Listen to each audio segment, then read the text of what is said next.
여러분 안녕하십니까? 사이언스 투데이입니다.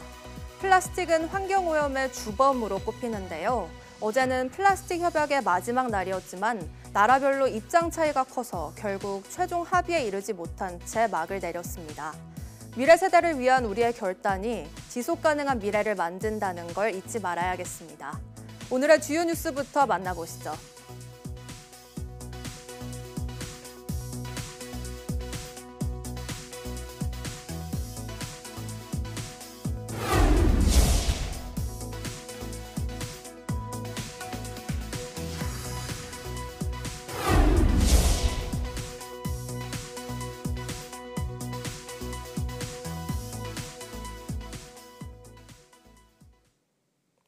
기록적인 11월 폭설로 쌓인 눈에 공장과 비닐하우스, 축사 등이 속절없이 무너져 내렸습니다.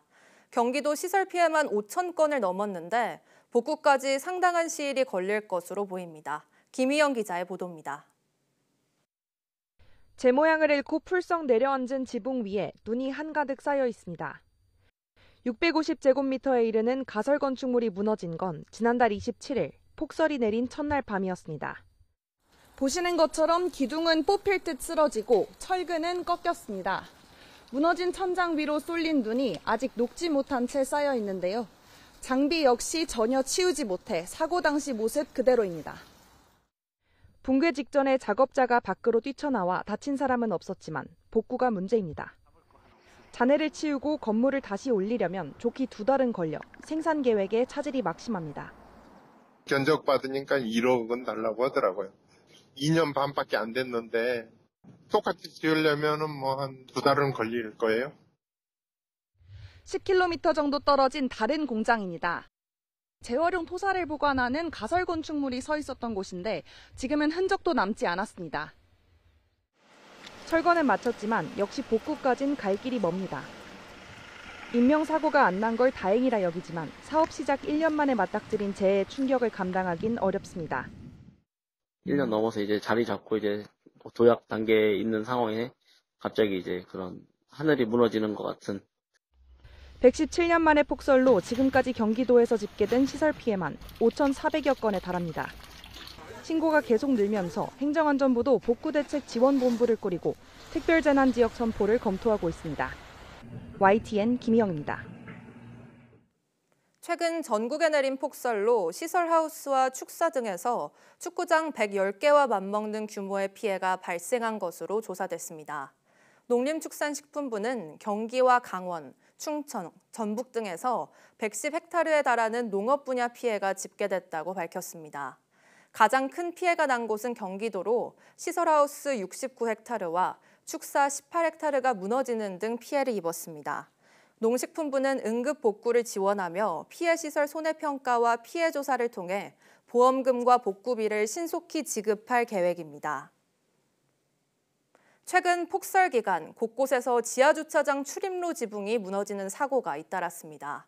수분을 머금은 눈인 습설이 무거운 탓도 있지만 전문가들은 근본적으로 구조적인 문제가 있다고 지적합니다. 권준수 기자가 전해드립니다. 아파트 지하주차장 출입로 지붕이 반으로 쪼개진 듯 무너졌습니다. 하마터면 바로 아래 차량이 깔릴 뻔했는데 같이 튀어나온 철골에 사람까지 다칠 뻔했습니다. 근처 보건소의 지하주차장 통로 지붕도 똑같이 가운데가 주저앉아 출입구를 막아버렸습니다. 처음 있었던 것 같아요. 제가 근무하면서는. 폭설이 내린 이틀 동안 비슷한 제보가 YTN에 빗발쳤습니다.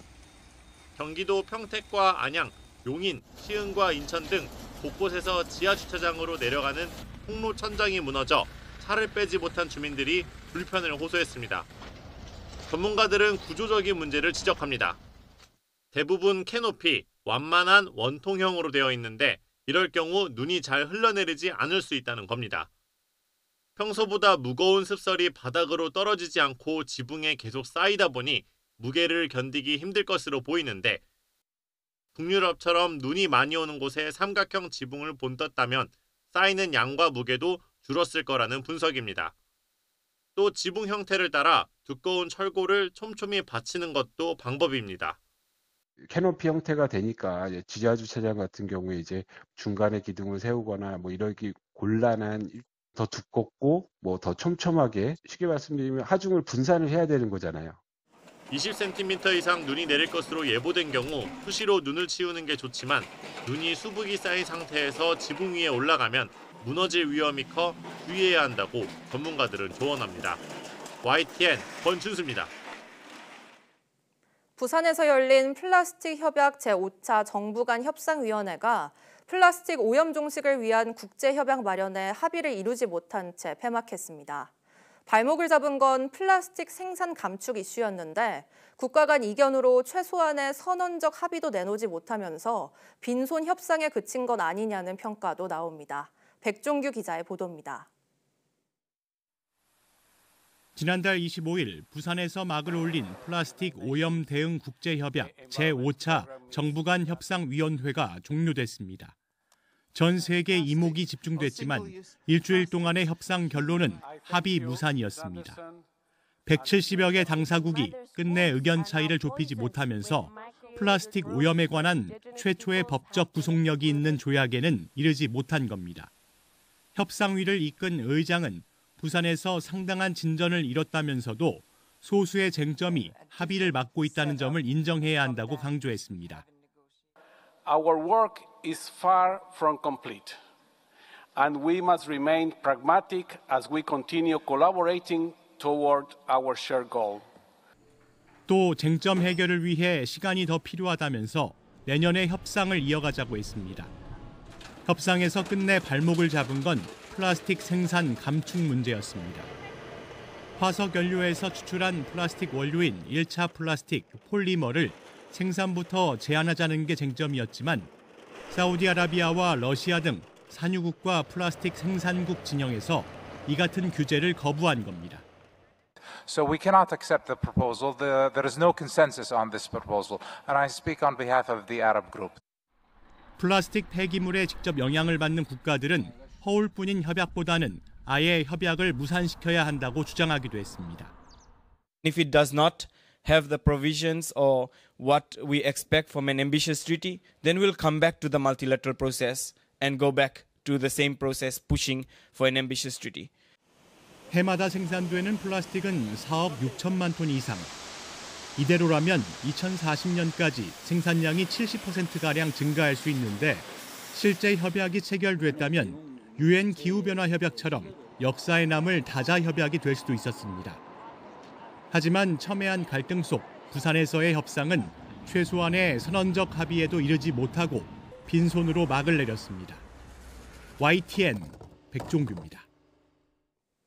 미세먼지와 코로나19 등으로 인해 실내 공기 정화에 대한 관심이 높아지면서 공기청정기가 필수 가전이 되고 있는데요. 국내 연구진이 필터 교체 없이도 물을 이용해 이산화탄소와 미세먼지를 깨끗하게 정화하는 기술을 개발했습니다. 임늘솔 기자가 보도합니다.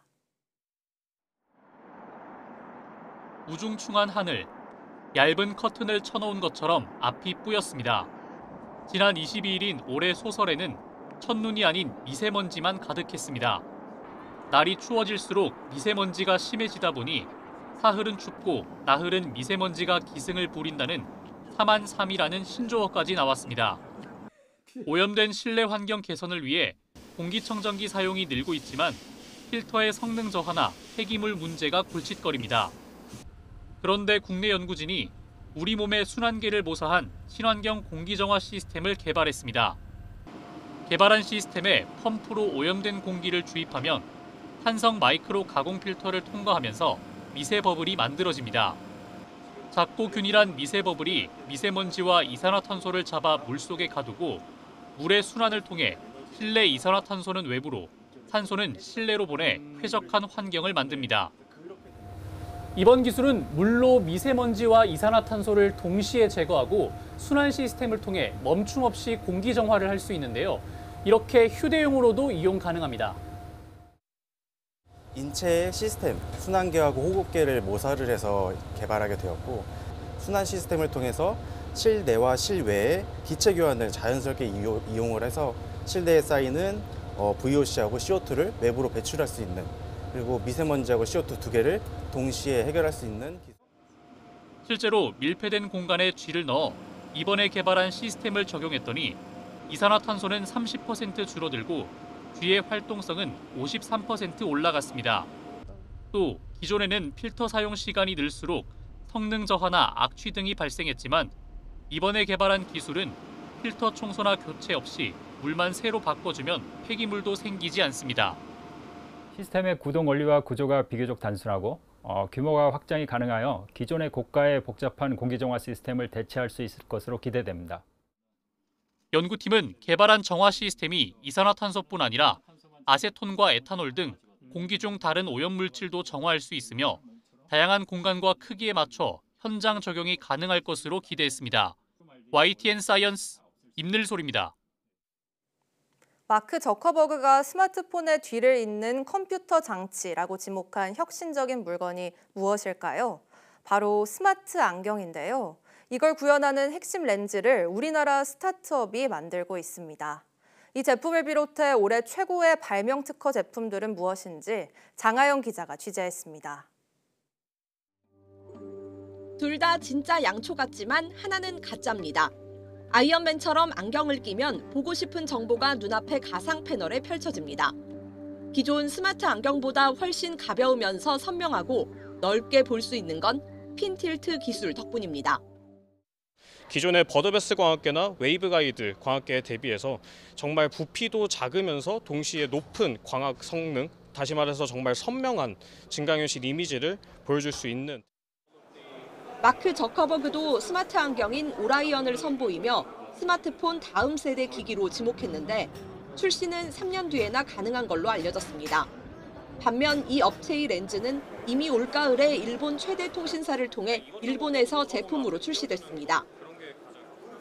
보청기를 대체할 수 있는 획기적인 음성 인식 기기도 올해의 발명품으로 꼽혔습니다.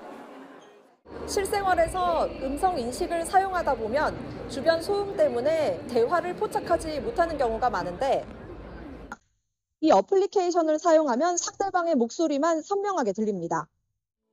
목소리만 추적하는 알고리즘을 활용해 잡음을 제거하는데 앞으로 한 달 4,000원 수준의 구독료만 내면 사용할 수 있을 전망입니다. 굴곡과 표면적을 높여서 낙엽이 쌓이고 담배꽁초가 끼어도 물이 잘 빠지는 빗물바지 필터도 나왔습니다. 지식자산은 기업을 영위하는 데 있어서 가장 중요한 버팀목이라고 생각합니다. 지식자산이 있는 기업과 없는 기업을 생각을 해보면 특허, 상표를 가지고 있는 보유한 기업들이 훨씬 더 성공 가능성이 높습니다. 지난 7월 우리나라 사람이 보유한 특허는 100만 건이 넘었습니다. 특허청은 2027년까지 국내 기업의 산업 재산권을 200만 건까지 늘리겠다는 계획입니다. YTN 장하영입니다.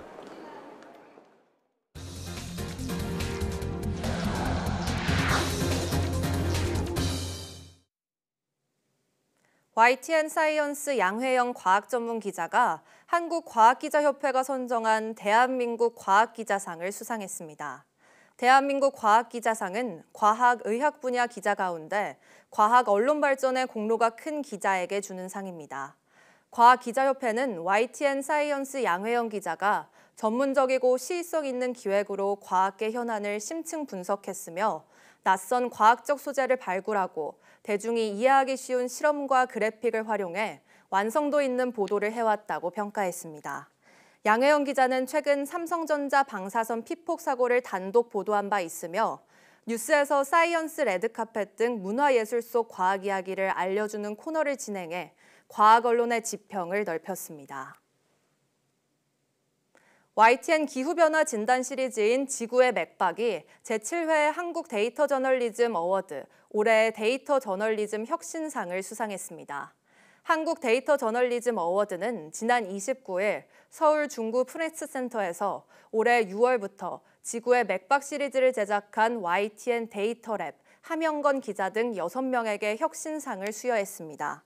주최 측은 인공위성 데이터를 활용한 원격 탐사 분석 기법으로 지상 관측 자료로는 파악하기 어려운 정보를 분석, 보도함으로써 국내 데이터 저널리즘의 방법론과 소재를 넓혔다고 평가했습니다.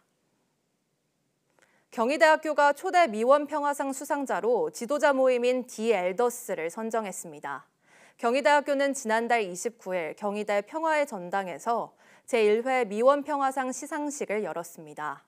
1회 수상자로 선정된 디 엘더스는 2007년 넬슨 만델라 전 남아프리카 공화국 대통령이 설립했으며 반기문 전 유엔 사무총장을 포함해 전직 국가 지도자와 노벨 평화상 수상자 등으로 구성된 국제 비영리 단체입니다. 미원 평화상은 경희학원 설립자 미원 조영식 박사의 공적을 기려 제정한 상으로 더 나은 인간 실존의 조건, 문명과 평화의 미래를 위해 헌신한 인사나 단체에 수여합니다. KS 마크를 확인하세요라는 문구 다들 익숙하실 겁니다. 일명 품질보증서라고 불리는 KS 인증 제도가 이제는 KS 명가라는 제도로 국내 품질 경영 문화 확산에 나섭니다. 박나연 기자입니다. 로봇팔이 유리섬유를 자르고 쌓고 포장합니다. 국내 최초 회전식 공법이 적용된 유리섬유 단열재가 만들어지는 모습입니다. 성능이 좋은 데다 에너지 효율까지 높아 1983년 한국산업표준 인증제도인 KS 인증을 받았습니다. 최근에는 KS 인증을 넘어 KS 명가에까지 선정됐습니다. 국내뿐만 아니라 저희 주식회사 벽산이 이제 적극적으로 진출하려고 하고 있는 해외 시장에서 큰 공신력을 더해주는 계기로 확실히 역할을 할 거라고 생각을 하고 있습니다. 국가가 보장하는 품질 보증의 상징인 KS 인증 제도가 도입된 지 올해로 62년. 국가기술표준원의 조사 결과 제조업체 대다수가 KS 인증을 통해 실제 매출 향상을 경험한 것으로 나타났습니다. 정부는 2021년부터 제품은 10년 이상, 서비스는 5년 이상 KS 인증을 유지한 기업을 대상으로 KS 명가를 선정하고 있습니다. 타 기업들에게 모범이 되는 기업을 발굴해서 그 가치를 알리고 우리나라 제품의 대외적인 위상을 강화하는 것을 그 목적으로 하고 있습니다. 정부는 KS 명가 기업의 성공 사례가 국내 산업의 경쟁력을 높일 것으로 보고 지속적인 기업 발굴에 나선다는 계획입니다. 또 KS 인증을 넘어 KS 명가 제도를 통해 국내 품질 경영 문화 확산에 힘을 실겠다는 방침입니다. YTN 사이언스 박나연입니다. 지난달 11일 정부, 여당과 의료계가 의료대란 해법을 모색하기 위해 출범한 협의체가 3주 만에 활동을 멈추게 됐습니다. 여당은 휴직이라고 표현했지만 의료계는 당정이 사태를 해결하려는 의지가 없다는 사실을 확인했다며 온도차를 나타냈습니다. 김다연 기자가 보도합니다. 정부 여당과 일부 의료계가 참여한 협의체가 내년도 의대 정원 문제를 두고 평행선을 달린 끝에 출범 3주 만에 휴업 상태에 들어갔습니다. 당정은 당장 오는 6일 수능 성적이 발표되는 상황에서 의료계 요구는 입시 현장의 혼란이란 현실적 어려움과 법적 문제도 걸려 있어 수용하기 어려웠다고 설명했습니다. 당분간 공식적 회의를 중단하고 휴직일을 갖기로 하였습니다. 휴직일 중에도 의료계를 포함한 참여 당사자 간의 대화는 지속될 예정입니다.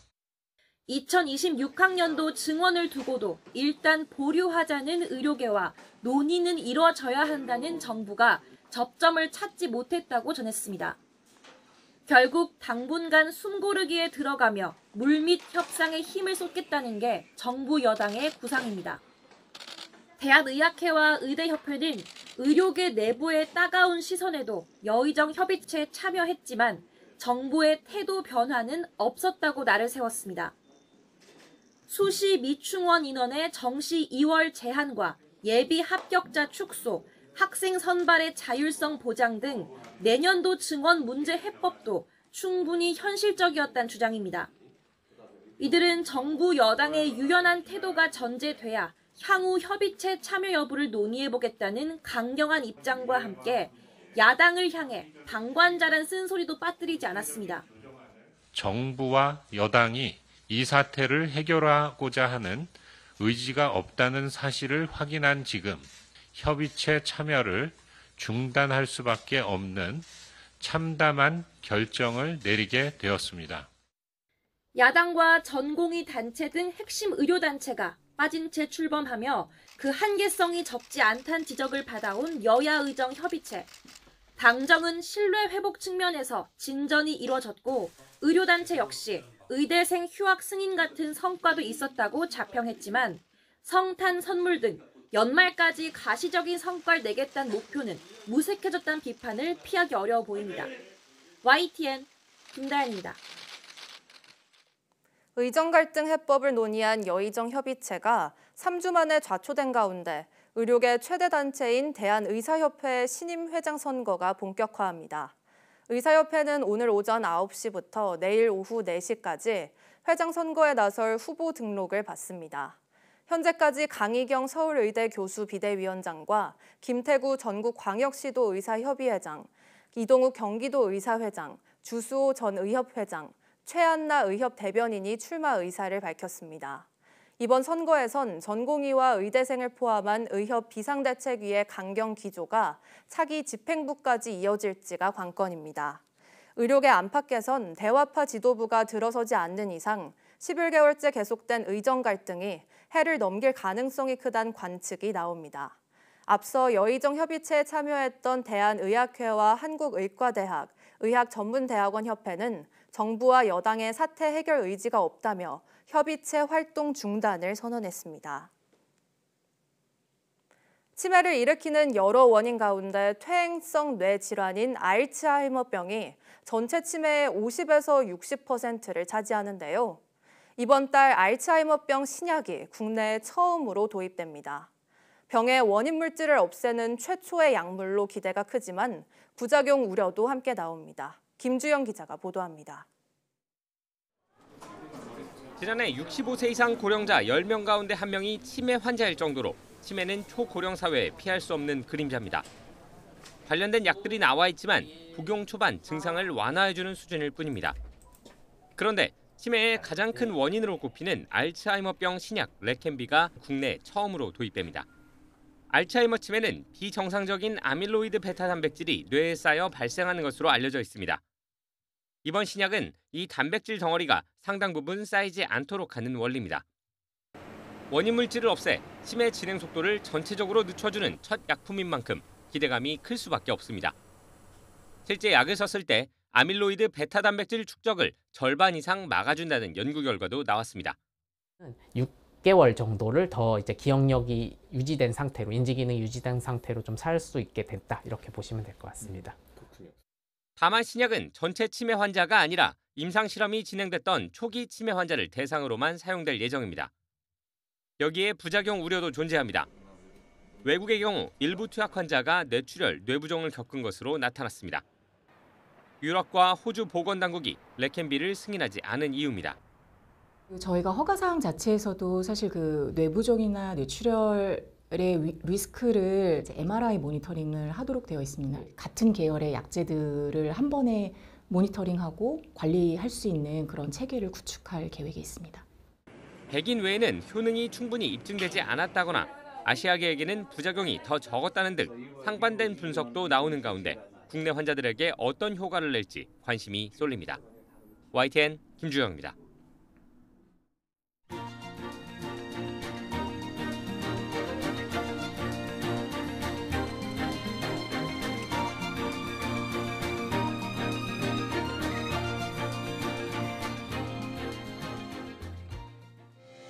(12월 2일) 오전 사이언스 투데이 마칩니다.